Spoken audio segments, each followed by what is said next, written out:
ओसोप coding के channel पर दोस्तों आपका हार्दिक स्वागत है। आज हम हमारे करियर की बड़ी इंपॉर्टेंट जर्नी शुरू करने जा रहे हैं। हम प्रोग्रामिंग फाउंडेशन डेवलप करने जा रहे हैं सी और सी प्लस प्लस लैंग्वेज के थ्रू। ये हम सभी जानते हैं कि प्रोग्रामिंग में जब हमें अपना करियर बनाना है, आईटी फील्ड में हमें स्ट्रॉन्ग करियर बनाना है, तो C plus plus programming language का कितना इम्पोर्टेंस है। हम लोग सुनते होंगे कॉम्पिटिटिव कोडिंग में, या अगर मुझे डीएसए के साथ आगे बढ़ना है या किसी ड्रीम आईटी एमएनसी को मुझे क्रैक करना है, तो वहाँ पर सबसे ज़्यादा बड़ा रोल जो आता है वो किसी एक प्रोग्रामिंग लैंग्वेज में सबसे स्ट्रॉन्ग कमांड होना ज़रूरी है। ये बात हमने अपने इंट्रोडक्टरी लेक्चर में भी की है और आज फिर हम उसको थोड़ा सा रिपीट कर रहे हैं और फिर हमारी जर्नी की एक्चुअल फॉर्मल शुरुआत करने जा रहे हैं।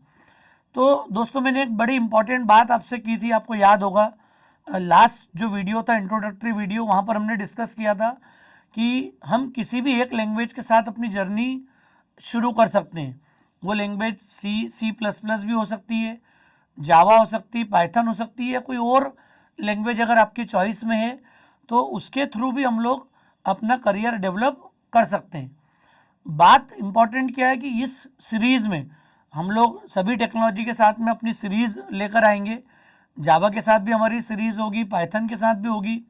अभी ये जो लेटेस्ट सीरीज़ की बात कर रहे हैं सी प्लस प्लस के साथ है, और हमारे भी 25 ईयर्स का जो मेरा एक्सपीरियंस है उस बेस पर मैं ये कहूँगा, आपको सजेस्ट करूँगा कि अगर हम सी प्लस प्लस में अगर कमांड डेवलप कर लेते हैं तो फिर ये जो जर्नी है करियर की, आईटी कंपनीज को क्रैक करने की, ये कंपेरेटिव काफ़ी स्मूथ होगी।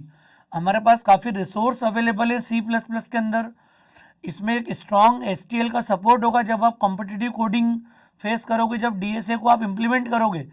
कॉन्सेप्ट इम्प्लीमेंट करना एक अलग हो गया कोर लैंग्वेज के साथ में, और जब डीएसए के एप्लीकेशंस को आप प्रॉब्लम सॉल्विंग में कहीं यूज़ करोगे, वहाँ पर आपको एसटीएल की पावर, सी प्लस प्लस की पावर फील होगी। तो इसीलिए हमने चूज़ किया कि सबसे पहला जो हमारी सीरीज़ है वो सी प्लस प्लस के साथ आना ज़रूरी है, और उसमें भी हम लोग सी कवर करके चलेंगे। कहीं भी आपको डिफरेंस फील नहीं होगा। हम लोग सी के साथ अपनी शुरुआत करेंगे। जब बहुत स्ट्रॉन्ग फाउंडेशन डेवलप कर चुके होंगे तो फिर हम लोग स्विच करेंगे सी प्लस प्लस के सिंटैक्स और वर्किंग पे। हमें यहाँ पर दो फायदे होंगे। हम प्रोसीजर ओरिएंटेड प्रोग्रामिंग जो पैराडाइम है, जो मॉडल है, उसको भी हम अच्छे समझ चुके होंगे, प्रैक्टिस कर चुके होंगे, उसकी लिमिटेशंस को भी हम फील करेंगे आने वाले समय में। और ऑब्जेक्ट ओरिएंटेड प्रोग्रामिंग पैराडाइम को भी उसके नेचुरल वे में हम लोग समझेंगे। ये हमारा पावर होगा, क्योंकि ये हमारा एक्सपीरियंस है। हमने हज़ारों इंजीनियर्स को क्लासरूम ट्रेनिंग में, कॉन्ट्रैक्ट ट्रेनिंग में हमने उनकी स्ट्रेंथ डेवलप की, और वो आज दुनिया की सारी आईटी एमएनसीज में कहीं ना कहीं काम कर रहे हैं। और वो सेंट्रल इंडिया के छोटे छोटे शहरों से इंदौर आए, उन्होंने तैयारी करी हमारे साथ जुड़कर और प्रूव किया, अपनी कैपेबिलिटी को प्रूव किया, उस प्रॉपर गाइडेंस को उन्हें यूटिलाइज़ किया, और वो कहते हैं ना कि अपना झंडा जो है वो अपने डिज़ायर्ड एरिया के अंदर बुलंद किया। यही पावर, यही ताकत अब आपको डिजिटल प्लेटफॉर्म पे भी उपलब्ध होगी। जब आप इस चैनल के माध्यम से दूर शहरों में बैठकर, अपने अगर रूरल एरिया है, कस्बों में भी अगर बैठकर आप इस सीरीज को ज्वाइन करेंगे, तो एक पेपर और पेन लेकर भी, कॉपी पेन लेकर भी आप अपने करियर, अपने कॉन्सेप्ट्स को इक्वली स्ट्रॉन्ग डेवलप कर पाएंगे। ये हमारा कमिटमेंट है आपके साथ में। इस जर्नी में हमारी छोटी सी नीड होगी, एक जो सबसे फुल साइज जो रजिस्टर होता है वो आप 100% ले लें, और पेन। इसके अलावा लैपटॉप, पीसी अगर आपके पास है तो बहुत अच्छी बात है, आपकी स्ट्रेंथ मजबूत होगी। और आज के ज़माने में होता भी है कि अब कॉलेज की फ़ीस जितनी होती है उससे बहुत कम में लैपटॉप आ जाता है। तो 100% ये एक्सपेक्टेशन होती है कि आप, मैं उम्मीद करता हूँ कि लगभग अधिकांश स्टूडेंट जो इस समय इस वीडियो को देख रहे होंगे उनके पास प्रैक्टिकल करने की सुविधा मौजूद होगी, घर पर अवेलेबल होगी। नहीं होगी तो पेपर पेन लेके भी आप अगर हमारे साथ इस जर्नी को शुरू करेंगे, तो ये हमारा पुराना एक्सपीरियंस है। हम ये क्लेम करते हैं कि अगर कंप्यूटर का फ़ोटो भी अगर आपने नहीं देखा है कि कंप्यूटर दिखता कैसा है, तो भी हम लोग आपको प्रोग्रामिंग कॉन्सेप्ट में स्ट्रांगली डेवलप करेंगे। आपके कॉन्सेप्ट उतने ही स्ट्रांग डेवलप होंगे जितने एक बंदे के प्रैक्टिकल करने के साथ डेवलप होते हैं। और जो लोग मशीन के साथ आगे बढ़ रहे हैं, जिनके पास पीसी लैपटॉप है अवेलेबल, उनके पास तो प्रैक्टिकल करने का टाइम भी सफिशिएंट होगा, वो अगर उस गाइडेंस को स्टेप बाय स्टेप फॉलो करेंगे तो उनकी लर्निंग में 4 चांद लग जाएंगे, उनके कॉन्फिडेंस में 4 चांद लग जाएंगे। और ये एक बड़ी इंपॉर्टेंट बात है दोस्तों, इस जर्नी को शुरू करने के पहले आपको याद होगा, या अगर समझा हो नहीं समझा हो, मैं अपने अनुभव के साथ इस बात को बता रहा हूँ। हमने ये महसूस किया कि जिस स्टूडेंट को फर्स्ट प्रोग्रामिंग लैंग्वेज आती है, मतलब आज अगर हम सी ओ सी प्लस प्लस से अपनी जर्नी शुरू कर रहे हैं, तो अगर हमने इस लैंग्वेजेस को कमांड किया तो हम दुनिया की सारी लैंग्वेजेस को टेक्नोलॉजी में कमांड कर पाएंगे। जिसका एक लैंग्वेज पे कमांड नहीं हो पाता है वो किसी और लैंग्वेज पे भी कमांड डेवलप नहीं कर पाता है, क्योंकि लैंग्वेज से बहुत टेक्नोलॉजी से फ़र्क नहीं पड़ना है। फंडामेंटल फाउंडेशन सब कुछ सेम है, एक ही कंप्यूटर पे सारी लैंग्वेज सारी टेक्नोलॉजी काम करती है, तो बहुत कुछ सिमिलर होगा। हमारी जर्नी में हम यही कॉन्फिडेंस आपके अंदर डेवलप करेंगे कि अगर आपने कॉन्सेप्चुअली चीज़ों को ग्रास्प किया तो फिर आपको लैंग्वेज चेंज होने की बॉदरेशन कभी नहीं होगी।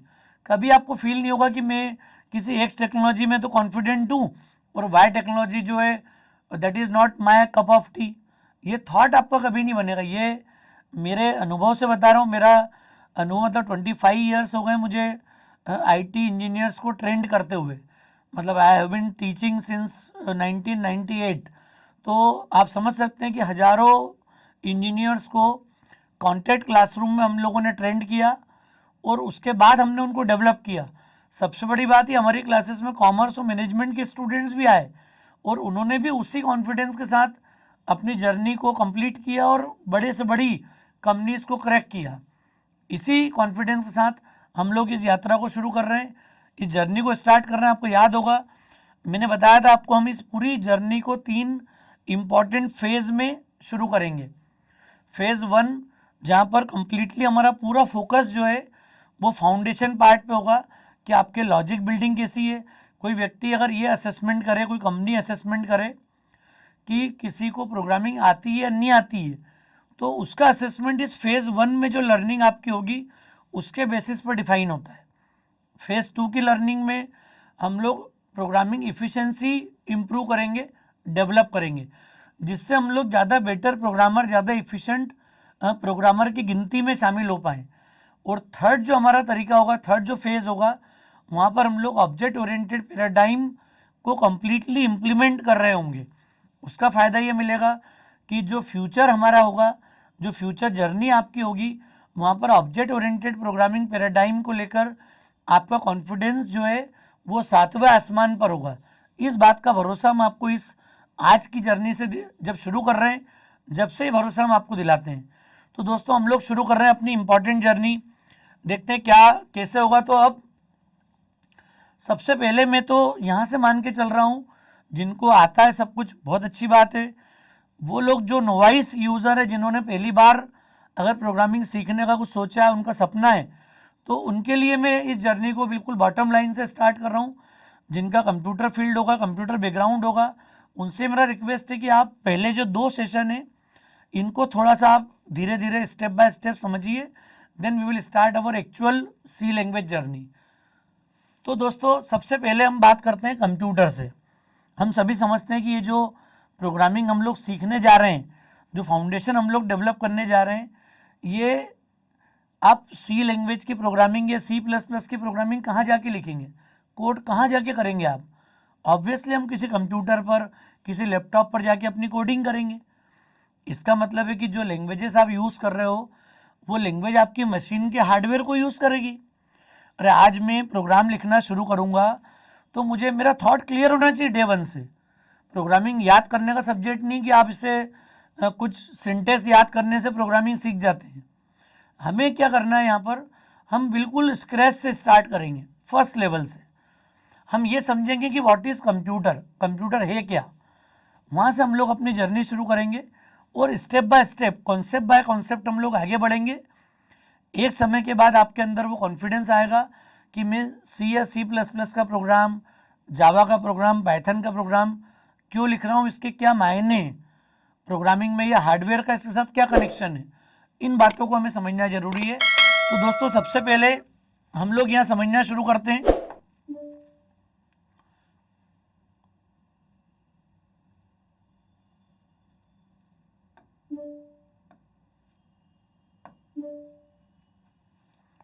सबसे पहले हम लोग बात करेंगे कंप्यूटर क्या है। अब आपको लग रहा होगा कि सर हमसे इतनी छोटी सी बात कर रहे हैं, कंप्यूटर क्या है। कंप्यूटर हम जब तक समझेंगे नहीं, मैंने अभी एक लाइन थोड़ी देर पहले बोली थी कि जिसने कंप्यूटर का फ़ोटो भी नहीं देखा होगा उसे भी हम लोग प्रोग्रामिंग में एक्सपर्टीज़ डेवलप कर देंगे। तो ये कॉन्फिडेंस के कारण मैं ग्रास रूट लेवल से स्टार्ट कर रहा हूँ जर्नी को। कंप्यूटर को हम लोग मानते हैं कि it's a electronic data processing device. हम लोग बोलते हैं ना कि इलेक्ट्रॉनिक मशीन है। अब दोस्तों इलेक्ट्रॉनिक मशीन तो बहुत सारी होती हैं। हम लोग टेलीविज़न, वॉशिंग मशीन, रेफ्रिजरेटर और कई सारे इलेक्ट्रॉनिक गैजेट्स आप देखते हैं डे टू डे लाइफ में, उन सभी को हम लोग मानते हैं कि these all are electronic device, जिसमें बेसिक इलेक्ट्रॉनिक्स का यूज़ है और वो कहीं ना कहीं आपके एज ए होम अप्लायंसेस आप अपने घरों में इनका उपयोग करते हैं। लेकिन उन सबको हम कंप्यूटर नहीं बोलते हैं। कंप्यूटर में और बाकी इलेक्ट्रॉनिक डिवाइस में क्या डिफरेंस है, ये डिफरेंस हम लोग समझते हैं कि यहाँ पर जो कंप्यूटर होता है ये स्टोर करता है डेटा को एज इनपुट। मतलब हमारा जो रोल होता है कंप्यूटर का, वो आपको इनपुट के रूप में आपसे क्या लेगा, डेटा, और प्रोसेसिंग करने के बाद आफ्टर प्रोसेसिंग द डेटा और your input finally it generates the desired output. मतलब ये एक बड़ी इंपॉर्टेंट बात है। बाकी इलेक्ट्रॉनिक डिवाइस से कंप्यूटर अलग क्यों है, कंप्यूटर अलग किन मायनों में, तो यहाँ पर क्या होता है, इनपुट मतलब क्या हो गया, दैट इज अवर डेटा। अब ये डेटा क्या हो सकता है, डेटा क्या है ये समझना है। कंप्यूटर बाकी डिवाइस से अलग क्यों है, क्योंकि इसमें प्रोसेसिंग का पावर है। ये कैपेबल है आपके इनपुट डेटा को प्रोसेस करने के लिए। अब इनपुट डेटा क्या होगा, डेटा मेरी जो सोच है डेटा को लेके, डेटा इज सिंपली फैक्ट्स और फिगर्स। आपको जो भी समझ में आता होगा ना उसे हम डेटा के रूप में डिफाइन कर सकते हैं, फैक्ट्स और फिगर्स। कोई वैल्यू हो, कोई इमेज हो, किसी का नाम हो, सिटी का नाम हो, डेट ऑफ बर्थ हो, सब कुछ मैं क्या कंसीडर कर रहा हूँ यहाँ पर एज डेटा। तो डेटा हमारे लिए बड़ी इंपॉर्टेंट टर्म है। That can be anything, that is very generalise term. Data कुछ भी हो सकता है इस दुनिया में। डेटा को मैं एक मार्कर है, मार्कर का प्राइस, इसका कलर, इसका ब्रांड, ये भी डेटा हो सकता है। स्टूडेंट का नेम, उसका रोल नंबर, उसकी क्लास, एम्प्लॉय का कोड नेम, सैलरी, सब कुछ डेटा है। कोई इमेज, कोई चार्ट, डेटा के रूप में हम कुछ भी ले सकते हैं। So this is our input part, that is very important for us. जब ये डेटा मैं किसी सीपीयू के पास भेजता हूँ, प्रोसेसिंग यूनिट के पास भेजता हूँ, तो कंप्यूटर क्या करता है, उस डेटा को प्रोसेस करता है। प्रोसेस करने के कई तरीके हैं, कई मायने हैं उसके, और प्रोसेस करने के बाद इट जनरेट सम आउटपुट। इस आउटपुट को मैं यहां पर बोल सकता हूं कि it is one of the information. मतलब डेटा मैंने एज इनपुट एंटर किया, वो डेटा प्रोसेस होने के बाद प्रोसेसिंग कहां पर हो रही थी, यहां पर दोस्तों ये जो सीपीयू वाला पार्ट है ये हमको सभी को समझ में आ रहा होगा कि दिस इज प्रोसेसिंग। तो डेटा इनपुट आया, आपके सीपीयू ने इसको प्रोसेस किया, जो भी डिमांड होगी, जो रिक्वायरमेंट होगी, जो लॉजिक, जो कोड आपने लिखा होगा उसके अकॉर्डिंग ये इसको प्रोसेस करेगा, और प्रोसेसिंग के बाद finally it will generate some output. अब आउटपुट मतलब डेटा हमेशा इनपुट के रूप में होगा and your information will be your output. मतलब सबसे बड़ी बात आपने सुना भी होगा कि हम लोग आईटी फील्ड की बात करते हैं, information technology, a technology which is completely based on information. मतलब ये जिस पूरी टेक्नोलॉजी को हम जी रहे हैं, जिसको देख रहे हैं, जिसमें कमांड करना चाहते हैं, इस टेक्नोलॉजी की जो आत्मा होती है ना, इसकी जो सबसे इम्पोर्टेंट की है वो होती है इंफॉर्मेशन। बिना इंफॉर्मेशन के कोई काम नहीं होगा। रॉ डेटा मेरे काम का नहीं है। जब जब डेटा प्रोसेस्ड होगा, फिनिश्ड होगा, कंपाइल्ड होगा, तो वो काम का होगा। सिर्फ मैं अगर ये सोच लूँ कि रॉ डेटा कहीं से उठा लिया और उससे मैं कुछ इन्फॉर्मेशन जनरेट कर लूँ, मेरे काम की कोई बात निकाल लूँ, वो आसान नहीं है। पहले पुराने ज़माने में ये काम मैनुअल रजिस्टर्स के साथ में करते थे, और एक रिपोर्ट छोटी सी अगर मांग ली, कोई छोटी सी इन्फॉर्मेशन मांग ली, तो 2 दिन 4 दिन तक वो रजिस्टर्स में काम चलता था, और फिर वो कोई 2 लाइन 4 लाइन की कोई समराइज्ड इन्फॉर्मेशन जो है वो बिजनेस ऑनर के पास आती थी। ये ड्रॉबैक था मैनुअल प्रोसेसिंग का। जब 2 3 4 लोग लगाने के बाद, कई रजिस्टर्स में काम करने के बाद हम लोग इन्फॉर्मेशन निकाल पाते थे।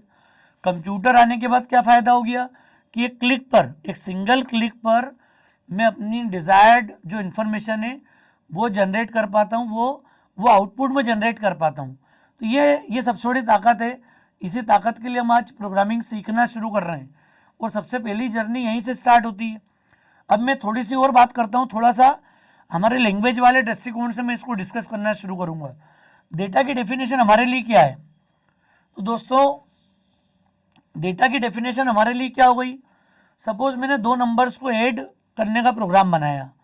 आपसे बोला कि आप सी में, C++ में, जावा में, पाइथन में, C# में, जावा स्क्रिप्ट में, कोई भी लैंग्वेज आपको, जो भी लैंग्वेज आपके ड्रीम में जिसके साथ करियर आपको फाइनली बनाना है, तो उस लैंग्वेज में भी यही होगा कि अगर बोला जाएगा कि एक प्रोग्राम लिखो जो कि 2 इनपुट नंबर यूज़र से ले, उन्हें ऐड करे और ऐड करके उसका रिजल्ट रिटर्न कर दे, रिजल्ट शो कर दे।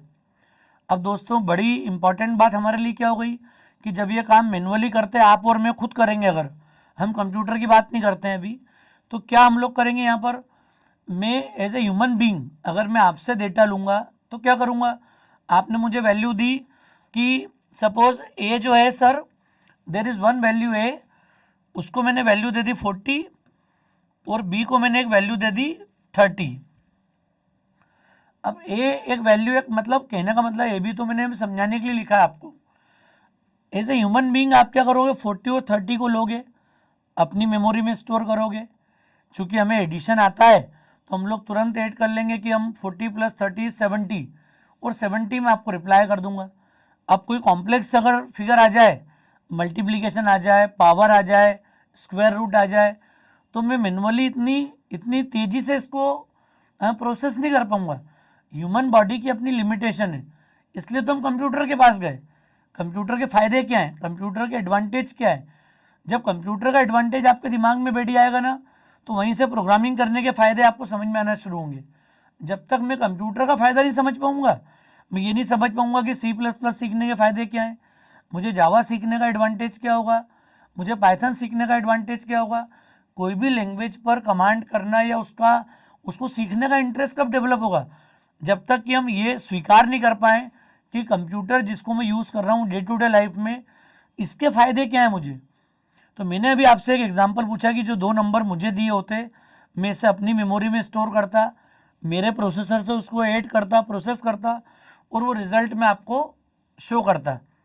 ये काम मुझे कंप्यूटर से कराना है। अब कंप्यूटर से कराना है तो क्या हुआ? मैंने 2 इनपुट ले लिए, दे आर डेटा। बेसिकली इन दोनों को हम लोग क्या मान रहे हैं यहाँ पर? This is our data. Clear? ये हमारा इनपुट हो गया डेटा, ये आपने दिया सिस्टम को। सिस्टम ने क्या किया? प्रोसेसिंग में क्या हुआ? हो सकता है प्रोसेसिंग में हमने A + B का ऑपरेशन किया हो। We want to add 2 numbers. Clear? 40 + 30, तो हमने एक ऑपरेशन अप्लाई कर दिया कि A + B करो और उसके रिजल्ट को किसी मेमोरी में किसी नई जगह पे स्टोर कर लो। तो आपको रिजल्ट क्या मिल गया बेटा? यहाँ पर हमें रिजल्ट मिल गया addition is 70। This is one of the information. ये जो एडिशन इज 70 है, ये इंफॉर्मेशन क्यों है?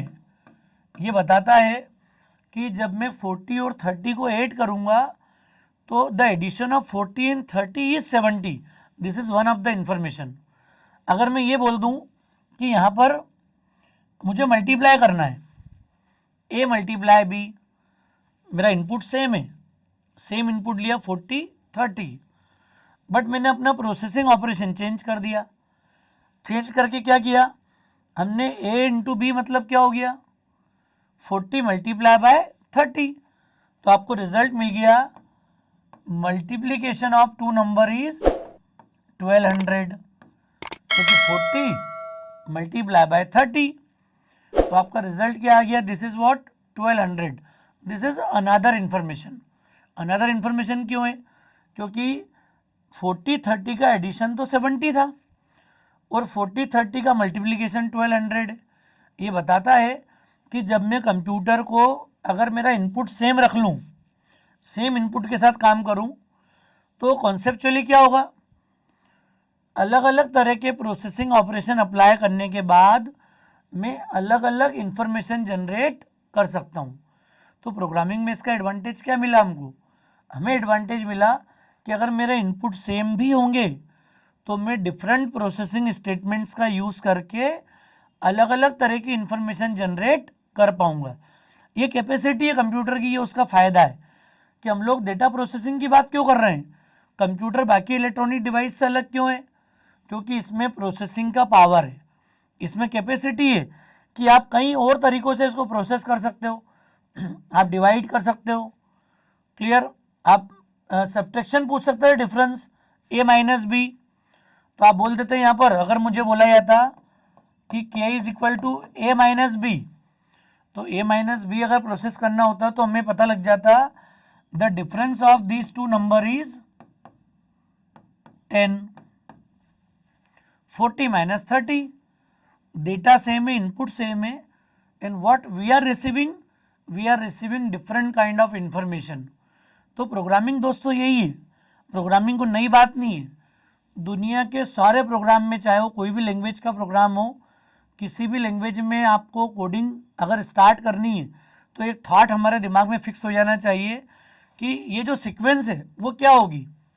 हर प्रोग्रामिंग लैंग्वेज का एक सिंपल सा कॉन्सेप्ट है, दुनिया के सारे प्रोग्राम क्या करते हैं, हर प्रोग्राम में सबसे पहले क्या होगा, इनपुट, इनपुट के बाद आपका प्रोग्राम क्या करेगा, प्रोसेसिंग करेगा, and then finally some output. ये जो फ्लो है दोस्तों, ये दुनिया की हर प्रोग्रामिंग लैंग्वेज का होगा।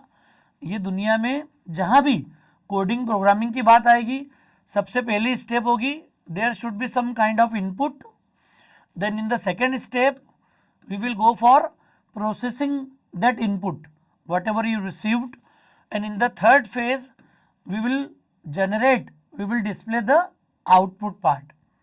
तो ये हर लैंग्वेज का बेसिक मॉडल है। मैं कहीं भी काम करूं, किसी भी लैंग्वेज को सीखूं, बड़ी क्लैरिटी से, कॉन्फिडेंस से आपको समझना पड़ेगा कि दुनिया के हर प्रोग्राम में ये तीन बातें बड़ी इंपॉर्टेंट होती हैं। डेटा जो कि कंप्यूटर के लिए थी, मतलब आप समझिए, ये बात मैं कंप्यूटर के रिस्पेक्ट में कर रहा था अभी, अब मैं सेम कॉन्सेप्ट की बात कर रहा हूँ कि जब हम प्रोग्रामिंग लैंग्वेज में कमांड करने जाएंगे तो भी हमारे माइंड में सीक्वेंसिंग क्या होना ज़रूरी है। दुनिया का हर प्रोग्राम सबसे पहले इनपुट लेगा, इनपुट आने के बाद प्रोसेसिंग होगी, उस डेटा को प्रोसेस करेगा, जैसे अभी हमने ए और बी लिया, and will generated to 3 informations कि addition of this 2 is this 70, multiplication of 40 and 30 will be 1200, and the difference of these two number is 10. So this is what, after processing we are able to generate the output part, information part. वही सारे programmes की need है हमारी, इसलिए हम लोग सारे programmes को 1 by 1 समझते हैं। क्लियर है दोस्तों, पॉइंट समझ में आ रहा है कि कंप्यूटर बाकी डिवाइस से अलग क्यों है। हम जब प्रोग्रामिंग सीखने की बात करते हैं तो आपकी सारी लैंग्वेजेस जो भी आप पढ़ेंगे जिसमें हम कमांड कर रहे हैं, वो लैंग्वेज भी इसी हार्डवेयर का यूज़ करेगी। इस हार्डवेयर को यूज़ करने के बाद ही हम लोग हमारा डिज़ायर्ड आउटपुट यहाँ पर शो कर पाएंगे, डिस्प्ले कर पाएंगे। क्लियर है, तो मुझे उम्मीद है दोस्तों कि कंप्यूटर का बेसिक थॉट, बेसिक कॉन्सेप्ट आपको समझ में आ रहा होगा। एक और इम्पॉर्टेंट बात होती है, डेटा को तो हमने मान लिया था simply facts and figures, information को हम लोग क्या बोलते हैं हमेशा, processed data is called information. Clear, अगर मैं एक डेटा ऑफ बर्थ बोलता हूँ सपोज किसी की 12 सितंबर 1999, तो 12 सितंबर 1999 जो है, अगर एक सिंपल डेट होगी तो ये डेटा के रूप में होगी, और अगर मैं ये बता दूं कि this is the date of birth of Rahul, ये राहुल की डेट ऑफ बर्थ है, देन इट इज़ इंफॉर्मेशन। ये किसी की एग्ज़ाम डेट भी हो सकती है, किसी की मैरिज डेट भी हो सकती है। तो जब आप किसी डेट को किसी इंसिडेंस, किसी इवेंट के साथ क्लब करोगे, किसी एक्टिविटी के साथ क्लब करोगे, then that will be the information. Information क्यों इंपॉर्टेंट है हमारे लिए, जब तक कि वो प्रोसेस नहीं होगी, फिल्टर्ड नहीं होगी, हमारे काम की नहीं होगी तब तक वो हमारे लिए यूज़फुल नहीं है। इसी जर्नी के साथ हम लोग स्टेप बाय स्टेप आगे मूव करेंगे दोस्तों। तो नेक्स्ट स्लाइड में हम लोग बात करेंगे यहाँ पर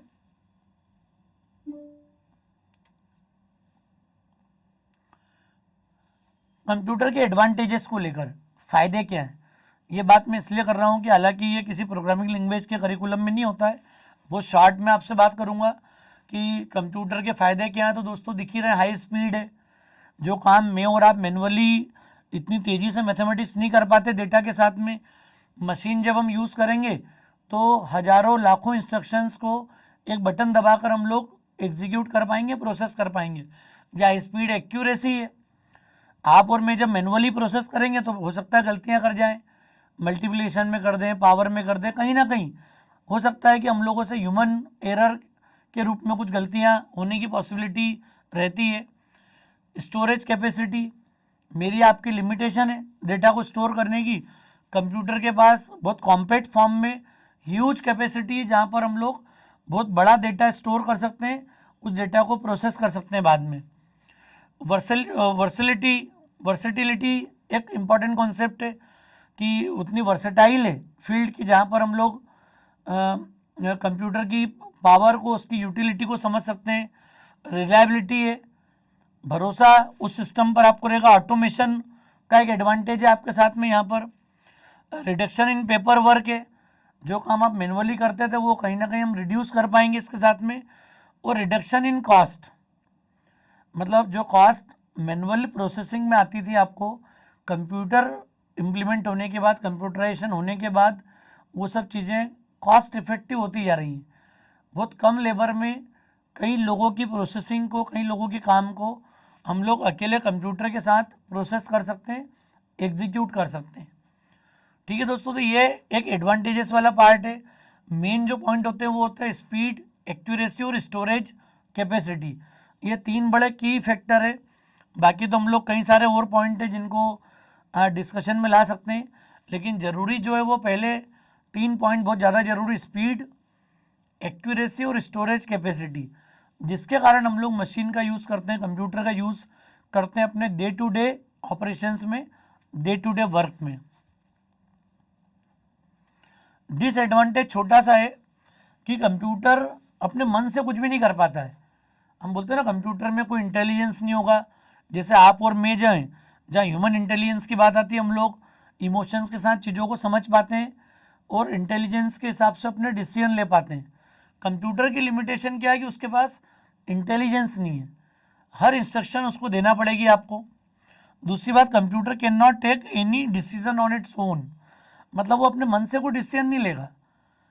जैसे होता है ना, कई बार आपने सोचा होगा प्रोग्रामिंग नई नई शुरू करी होगी तो आपको एरर्स आती होंगी। कभी कंप्यूटर में अगर इमोशंस होते, इंटेलिजेंस होता, तो वो थोड़ी दया करता है आपको पहली बार की, जो ये स्टूडेंट है, ये यूज़र है, पहली बार कोड लिख रहा है, तो आज मुझे इसमें एरर नहीं देना चाहिए, सेमीकोलन की गलती आ गई, वेरिएबल डिक्लेरेशन की एरर आ गई, तो उसको गलती नहीं शो करना चाहिए। लेकिन कभी ऐसा हुआ क्या दोस्तों, आपने फील किया फर्स्ट टाइम आप लैब में प्रोग्रामिंग करने बैठे या अपने मशीन पर, लैपटॉप पर आप प्रोग्रामिंग करने बैठे हैं और आपके सिंटेक्स में कहीं ना कहीं होता, ये नेचुरल है कि जब हम अपनी शुरुआत करेंगे तो गलतियां भी होंगी, और कोई गलती जब होती है तो कभी आपने फील करा हो कि कंप्यूटर को दया आ गई हो, उसने सोचा कि रहने दो, आज अभी ये बच्चा पहली बार प्रोग्राम लिख रहा है तो अभी 2-4 दिन एरर नहीं देना है। ऐसा कोई फीलिंग कभी कंप्यूटर के साथ में नहीं आएगा, ना उसके पास इंटेलिजेंस है, ना उसके पास डिसीजन मेकिंग है, और ना कंप्यूटर में कभी इमोशंस आते हैं। जैसे होता है ना ह्यूमन बीइंग, आपके हमारे जिस एज में हम लोग हैं, मोस्टली तो कॉलेज गोइंग स्टूडेंट ही इस चैनल पर अभी मेरे साथ होगा, तो इमोशंस तो जो है वो अनकंट्रोलेबल होते हैं इस एज में। लेकिन दुख की बात ये है दोस्तों कि कंप्यूटर के पास कोई इमोशंस नहीं है। मतलब यहाँ पर आपके साथ जो भी हो रहा है, जिस प्रॉब्लम को भी आप फेस कर रहे हो कोडिंग करते समय, प्रोग्रामिंग करते समय, वो दया भावना, वो इमोशन कंप्यूटर के पास कभी नहीं आएंगे। आपको ही कई बार गलतियाँ करके, सुधार कर, सीख कर आगे कॉन्फिडेंस बिल्ड करना है और आगे बढ़ना है। ठीक है दोस्तों, तो ये उसका एक डिसएडवांटेज है कि कंप्यूटर अपने मन से कुछ भी नहीं करेगा। जैसे बोलते थे कई बार कि कंप्यूटर एक मैजिक मशीन है, ऐसा लगता है जब हम इमेच्योर होते हैं या थोड़ी सी हमारी थॉट प्रोसेस इमेच्योरिटी की तरफ जाती है जब, लेकिन फिर एक कॉन्फिडेंस आता है कि कंप्यूटर मैजिक मशीन नहीं है, the person sitting in front of the computer is the magician, you are the magician because you will write code. आप कोड लिखेंगे, आपकी इंस्ट्रक्शन के हिसाब से आपका मशीन काम करेगा, आपका कंप्यूटर काम करेगा। तो फिर मैजिक मशीन कंप्यूटर नहीं है दोस्तों, मैजिक मशीन तो आप हो, आप मैजिशियन हो। आप जो कोड लिखेंगे वो कोड कंप्यूटर जो है वो उसको प्रोसेस करेगा, उन इंस्ट्रक्शन को फॉलो करेगा। तो मैजिशियन कंप्यूटर नहीं है दोस्तों, आप हैं। आप भरोसा रखिए कि जब हम प्रैक्टिस डेवलप कर लेंगे तो 100% वो कॉन्फिडेंस हमारे अंदर होगा और हम लोग उस बदलाव को फील करेंगे, उस कॉन्फिडेंस को फील करेंगे और आगे की हमारी जर्नी कंटिन्यू रखेंगे। तो हम देखते हैं दोस्तों आगे क्या बड़ी इंपॉर्टेंट बात है। अब कंप्यूटर को मैं एक और तरीके से डिफाइन कर सकता हूँ कि it's a combination of hardware and software. अब ये बात हार्डवेयर सॉफ्टवेयर वाली क्यों कर रहे हैं दोस्तों, हमने मान तो लिया कंप्यूटर होता है, इनपुट होता है, प्रोसेसिंग होती है, लेकिन ये जितनी बातें हमने एक ब्लॉक डायग्राम के रूप में समझी थी वो अब हम लोग थोड़ा सा और आगे कदम बढ़ा रहे हैं। हमारे आगे कदम बढ़ाने का मतलब ये हुआ कि ये हार्डवेयर और सॉफ्टवेयर का कॉम्बिनेशन है। कॉम्बिनेशन क्यों है? सिर्फ हार्डवेयर इनफ नहीं है, सिर्फ हार्डवेयर पर्याप्त नहीं है काम करने के लिए। तो ये फीलिंग भी आप लोगों को समझ में आएगी कि हार्डवेयर मतलब कौन सा हो गया, मशीनरी पार्ट। मशीनरी पार्ट से मतलब क्या हो गया कि जो भी आपको दिखता है, मॉनिटर है, सीपीयू है,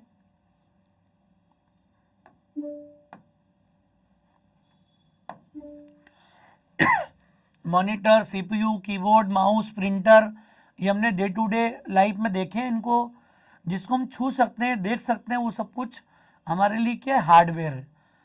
तो वो ये सब कुछ जो आपके सामने दिखता है वो सारा हार्डवेयर होता है। सॉफ्टवेयर मतलब कौन सा पार्ट हो गया, प्रोग्रामिंग पार्ट, कोडिंग पार्ट, जो हमें सीखना है, जिसके लिए हम आज इस चैनल पर अपनी जर्नी शुरू कर रहे हैं। तो सॉफ्टवेयर मतलब प्रोग्रामिंग पार्ट और हार्डवेयर मतलब मशीनरी पार्ट। तो ये सॉफ्टवेयर ज़रूरी क्यों है, क्यों ज़रूरी है सॉफ्टवेयर, ये हमको समझना है यहाँ पर दोस्तों। ये बात हमने कई बार नोटिस की होगी, हम जहाँ भी रहते होंगे, जिस लोकेलिटी में रहते होंगे, तो कई बार कुछ ऐसे लोगों से भी हमारा सामना होता है कि जिनको बहुत ज़्यादा मतलब वेटेज नहीं मिलता है अपनी कॉलोनी में, फैमिली में, और जहाँ भी आपने देखा होगा कम्युनिटी के बीच में, तो उन लोगों में देखते होगे आपके उनके सारे हार्डवेयर कंप्लीट हैं।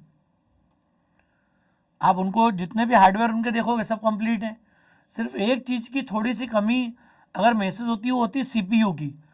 अगर वो सीपीयू उनका प्रॉपर वर्क नहीं करता है तो वो एक कंप्लीट व्यक्ति जो है वो सोसाइटी के लिए, समाज के लिए, परिवार के लिए उसका उतना उपयोगी नहीं माना जाता है। ये आपने देखा होगा। हालांकि उनको भी हम लोग ट्रेंड करके कहीं और तरीके अप्लाई करके उनको रिहेबिलिटेट कर सकते हैं, कहीं ना कहीं उनको मुख्य धारा में ला सकते हैं हम लोग। तो ये बात मैंने इसलिए बताई आपको कि बिना सॉफ्टवेयर के दुनिया की कोई हार्डवेयर, कोई मशीन किसी काम की नहीं है। अगर हमारे कंप्यूटर से भी सॉफ्टवेयर वाला पार्ट हटा दूं, मैं उस सॉफ्टवेयर को अलग कर दूं, तो फिर वो एक ईडल मशीन है। एक मृत अवस्था में जो एक मशीन होती है वैसी मशीन वो होगी। मतलब दुनिया के सारे कंप्यूटर काम कब कर पाएंगे? कंप्यूटर इसीलिए माना जाता है कि वो सिर्फ एक हार्डवेयर नहीं है, that is a combination of hardware plus software. बिना कॉम्बिनेशन के, बिना कॉम्बिनेशन के दुनिया का कोई कंप्यूटर कहीं भी काम नहीं कर पाता है। अब ये बात बड़ी इंपॉर्टेंट हो गई हमारे लिए। अब तो सॉफ्टवेयर से मतलब समझ में आ गया, प्रोग्रामिंग पार्ट, कोडिंग पार्ट। अब दोस्तों सॉफ्टवेयर भी दो तरह के होते हैं, एक होता है सिस्टम सॉफ्टवेयर। सिस्टम सॉफ्टवेयर मतलब जिसमें सबसे इंपॉर्टेंट सॉफ्टवेयर का नाम होता है ओएस, ऑपरेटिंग सिस्टम। मतलब इस हार्डवेयर के साथ में मैं अगर ओएस क्लब कर दूं, ऑपरेटिंग सिस्टम क्लब कर दूं, तो दोस्तों ये कंप्यूटर बन जाएगा पूरा। एक मिनिमम, जब आपने देखा होगा आप स्विच ऑन करते हैं लैपटॉप का या पीसी का अपने, तो स्विच ऑन करने के बाद सबसे पहले आपको विंडोज़ की विंडो दिखती होगी, मैक। अगर आपका ऑपरेटिंग सिस्टम है तो आप मैक के लिए आपका जो होम विंडो वो आ जाएगी। आप यूनिक्स लिनक्स का ऑपरेटिंग सिस्टम यूज़ करोगे तो उसके लिए आपको उसका एनवायरनमेंट आपके सामने दिखेगा। तो मेरा सिर्फ बताने का ऑब्जेक्टिव क्या है, किसी भी हार्डवेयर के साथ जब मैं किसी ऑपरेटिंग सिस्टम को क्लब कर दूं तो फिर उसमें आत्मा आ जाती है, उसमें जान आ जाती है। हमारा कंप्यूटर कंप्यूटर के रूप में कब काम कर पाता है, जब उसके साथ में ओएस क्लब्ड हो। ठीक है दोस्तों, समझ में आ रही बात। तो ये जो सॉफ्टवेयर वाली बात मिनिमम बोली जाती है, ये हमेशा एक ऑपरेटिंग सिस्टम के रिस्पेक्ट में बोली जाती है। हार्डवेयर प्लस ओएस ये एक मिनिमम रिक्वायरमेंट है, इसी के बेस पर दुनिया के सारे कंप्यूटर काम करते हैं। क्लियर। अब सिस्टम सॉफ्टवेयर मतलब ओएस के अलावा भी सिस्टम सॉफ्टवेयर होंगे, तो ये होते हैं कंपाइलर, असेंबलर, लिंकर, लोडर, और एक और बहुत पॉपुलर होता है इंटरप्रीटर। तो compiler, assembler, linker, loader, interpreter, ये सारे सिस्टम सॉफ्टवेयर हैं। सिस्टम सॉफ्टवेयर बोले या इनको हम बोल सकते हैं लैंग्वेज प्रोसेसर। दुनिया की किसी भी प्रोग्रामिंग लैंग्वेज को अगर प्रोसेस करना है तो ये कुछ कॉमन सॉफ्टवेयर है जिनसे आपको हमेशा इंटरेक्ट करना पड़ेगा। इनके नॉलेज के बिना हमारी कोई भी जर्नी शुरू करना बेकार है। कई बार लोग पूरी प्रोग्रामिंग लैंग्वेज सीख लेते हैं और उन्हें आखिरी तक इसका फंडामेंटल की जानकारी नहीं होती। उनसे अगर पूछा जाए कि कंपाइलर का एक्चुअल रोल क्या है, what is assembler, what is interpreter, तो हम लोग दोस्तों चाहते हैं हमारी जर्नी कहीं भी शुरू हो तो ऐसा कोई पॉइंट, ऐसा कोई क्वेश्चन, क्वेरी हमारे पास नहीं होना चाहिए जो हमने सुनी है, समझी नहीं हो, उसको समझ के हम लोग अपनी जर्नी को आगे बढ़ाएंगे। क्लियर। तो ये ओएस के अलावा बाकी सिस्टम सॉफ्टवेयर हैं जिनका रोल कहीं ना कहीं माना जाता है कि ये आपकी मशीन को ज़्यादा कंफर्टेबली हैंडल कर सकते हैं, क्योंकि कंपाइलर्स, असेंबलर्स ये ऐसे सॉफ्टवेयर हैं जो ओएस के साथ में सपोर्ट करेंगे, जिससे कि आपकी प्रोग्रामिंग लैंग्वेजेस, आपके जो अदर डेटा प्रोसेसिंग जो सॉफ्टवेयर हैं वो काम कर पाएँ, वो एग्जीक्यूट हो पाएँ। क्लियर। तो वो अभी हम देखेंगे, बात करेंगे क्या होते हैं वो, उनका रोल क्या है सारा। सेकेंड कैटेगरी होती है एप्लीकेशन सॉफ्टवेयर। एप्लीकेशन सॉफ्टवेयर से मतलब क्या हो गया, इन सिस्टम सॉफ्टवेयर की हेल्प से हम किनको बनाते हैं, एप्लीकेशन सॉफ्टवेयर को। मतलब ये जो लिस्ट है, ये मैंने लिमिटेड नाम लिखे हैं दोस्तों, ऐसे हजारों लाखों नाम आप सुनोगे जिनको हम एप्लीकेशन सॉफ्टवेयर की कैटेगरी में रखते हैं। बहुत बड़ी संख्या है इसकी। हो सकता है जब तक ये सेशन खत्म होगा नए 2 एप्लीकेशन सॉफ्टवेयर मार्केट के अंदर आ जाएंगे। तो ये हमें समझना पड़ेगा कि library management system, school management, MS word, game, clear, hospital management, कोई ऑनलाइन पोर्टल है शॉपिंग के लिए, आप कोई सोशल मीडिया साइट आप यूज़ कर रहे हो, अमेजोन पे जाके आप कुछ परचेसिंग कर रहे हो, क्लियर, कोई कोडिंग प्लेटफॉर्म में जाके आप कोड लिख रहे हो। तो ये जो पूरी जर्नी में आप क्या नोटिस करते हो, जितने भी एप्लीकेशन सॉफ्टवेयर हैं इन सबका कोई स्पेसिफिक एप्लीकेशन उपयोग है। अलग अलग बिजनेस एरिया में अलग अलग डोमेन के लिए डिफरेंट एप्लीकेशन सॉफ्टवेयर डिज़ाइन होते हैं अकॉर्डिंग टू नीड, और उनको डिफरेंट टेक्नोलॉजी के साथ में डिफरेंट सिस्टम सॉफ्टवेयर का यूज़ करके उनको बनाया जाता है। तो ये पॉइंट हमारे लिए बड़ा इंपॉर्टेंट है। इसमें MS Word, Excel, PowerPoint, games सब इसी कैटेगरी में आते हैं। हम किसी भी अगर मशीन पे गेम खेलते हैं तो गेम भी आप कब खेल पाते होंगे, सॉन्ग कब सुन पाते होंगे, सबसे पहले आपको ऑपरेटिंग सिस्टम लोड करना है। जब तक कि ओएस हमारा लोड नहीं हो जाए, प्राइमरी मेमोरी में आ नहीं जाए, तब तक हम लोग बाकी की प्रोग्रामिंग या बाकी के किसी सॉफ्टवेयर को रन नहीं कर पाते हैं। तो यही एक इम्पॉर्टेंट बात हमको यहाँ पर अभी करना भी और समझना भी है। क्लियर है दोस्तों। तो सिस्टम सॉफ्टवेयर का मतलब समझ में आ गया, ये वो सॉफ्टवेयर हैं जिसमें कोर सॉफ्टवेयर जो होता है इसमें ओएस होता है, बाकी सपोर्टिंग सॉफ्टवेयर होंगे अदर सिस्टम सॉफ्टवेयर, जिनको कि हम लोग मानते हैं लैंग्वेज प्रोसेसर्स। मैं फिर से रिपीट कर रहा हूँ दोस्तों, compiler, assembler, linker, loader, interpreter, इनको आगे हम डिस्कस भी करेंगे नेक्स्ट सेशन में। आगे की जो भी लेक्चर होगा उसमें हम बात करेंगे इस बारे में कि इनका क्या महत्व है।